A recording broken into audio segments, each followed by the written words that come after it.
भारतीय डाक विभाग में बिना नामांकन के क्लेम केस को भरते समय हमें फॉर्म नंबर 13, 14 और 15 को भरना होता है। फॉर्म नंबर 13, 14 और 15 को समझने का सबसे सरल तरीका, उदाहरण के लिए मान लीजिए कि कोई व्यक्ति जिसका नाम ए था, उसका डाक विभाग में खाता है। उसके परिवार में अन्य 3 लोग बी, सी और डी हैं। ए की मृत्यु हो जाती है। बी, सी और डी में ये निश्चित किया जाता है कि ए के खाताधारक थे, उनके खाते की रकम का भुगतान डी को किया जाए। तो एक केस ये है कि ए खाताधारक है, ए की मृत्यु हो गई है, परिवार में बचे लोग हैं बी, सी और डी।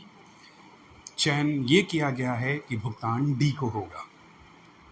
अब सबसे पहला स्टेप है फॉर्म नंबर 13। फॉर्म नंबर 13 अर्थात शपथ पत्र। शपथ पत्र जिसमें परिवार के सभी सदस्यों के द्वारा, जो कि ए के उत्तराधिकारी होंगे, उनके द्वारा ये शपथ पत्र में शपथ दी जाती है कि हम इनके उत्तराधिकारी हैं। तो फॉर्म नंबर 13 एक बिल्कुल सरल सा है, शपथ पत्र है। शपथ पत्र इस बात का है कि हम इनके उत्तराधिकारी हैं। तो इसमें जो भी होंगे उत्तराधिकारी, उन सभी के साइन होंगे। आपको क्लेम लेना है, नहीं लेना है, इससे कोई मतलब नहीं। फॉर्म नंबर 13 में सभी सदस्यों के साइन होंगे, अर्थात परिवार रजिस्टर की नकल में जिन जिन के नाम हैं, उत्तराधिकार प्रमाण पत्र में जिन जिन के साइन हैं, वो सभी फॉर्म नंबर 13 पर साइन करेंगे। उसके बाद फॉर्म आता है फॉर्म नंबर 14, जिसे हम कहते हैं लेटर ऑफ डिस्क्लेमर। अब बहुत ध्यान से आप इसकी हिंदी में अगर जाएंगे तो इसका मतलब होता है दावा परित्याग पत्र। दावा परित्याग पत्र का मतलब, फॉर्म नंबर 13 में तो हमने शपथ पत्र दे दिया कि हम इनके उत्तराधिकारी हैं। तो जैसे मैंने उदाहरण दिया, तो उसमें ए के केस में बी, सी और डी उत्तराधिकारी थे, तो उन्होंने साइन कर दिया। लेकिन चयन क्या किया गया था कि डी को भुगतान लेना है। तो डी को अगर भुगतान लेना है तो दावे से परित्याग कौन करेगा, डिस्क्लेम कौन करेगा, पीछे कौन हटेगा, बी और सी। तो जो पीछे हटना है बी और सी को, तो साइन कौन करेगा उसी पत्र पर, बी और सी। मतलब साइन करेंगे ना कि हम डिस्क्लेम कर रहे हैं, हमें नहीं लेना है भुगतान।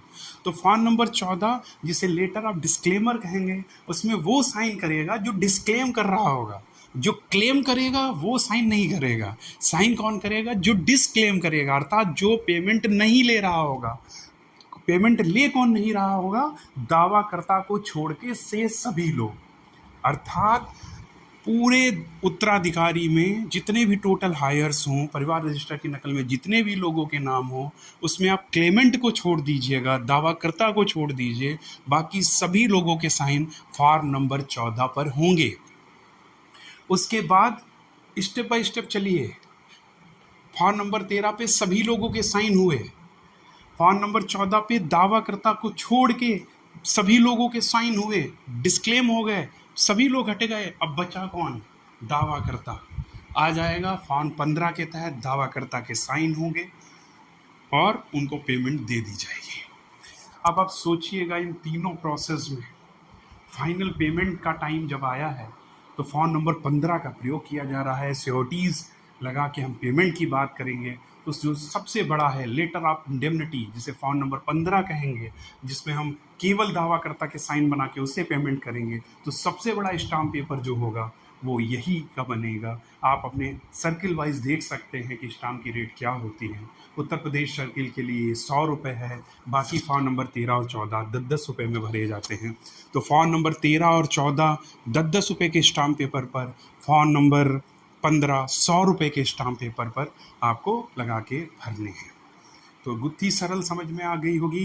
फॉर्म नंबर 13 मतलब शपथ पत्र, शपथ पत्र का मतलब सभी उत्तराधिकारी साइन करेंगे। फॉर्म नंबर 14 मतलब लेटर ऑफ डिस्क्लेमर, डिस्क्लेम मतलब डिस्क्लेम, जो परित्याग कर रहा हो, जो कह रहा हो हमें लेना ही नहीं है, लेगा कौन, नहीं, दावाकर्ता को छोड़ के शेष सभी लोग। तो परिवार के सभी लोग दावाकर्ता को छोड़ के फॉर्म नंबर 14 पे साइन कर देंगे।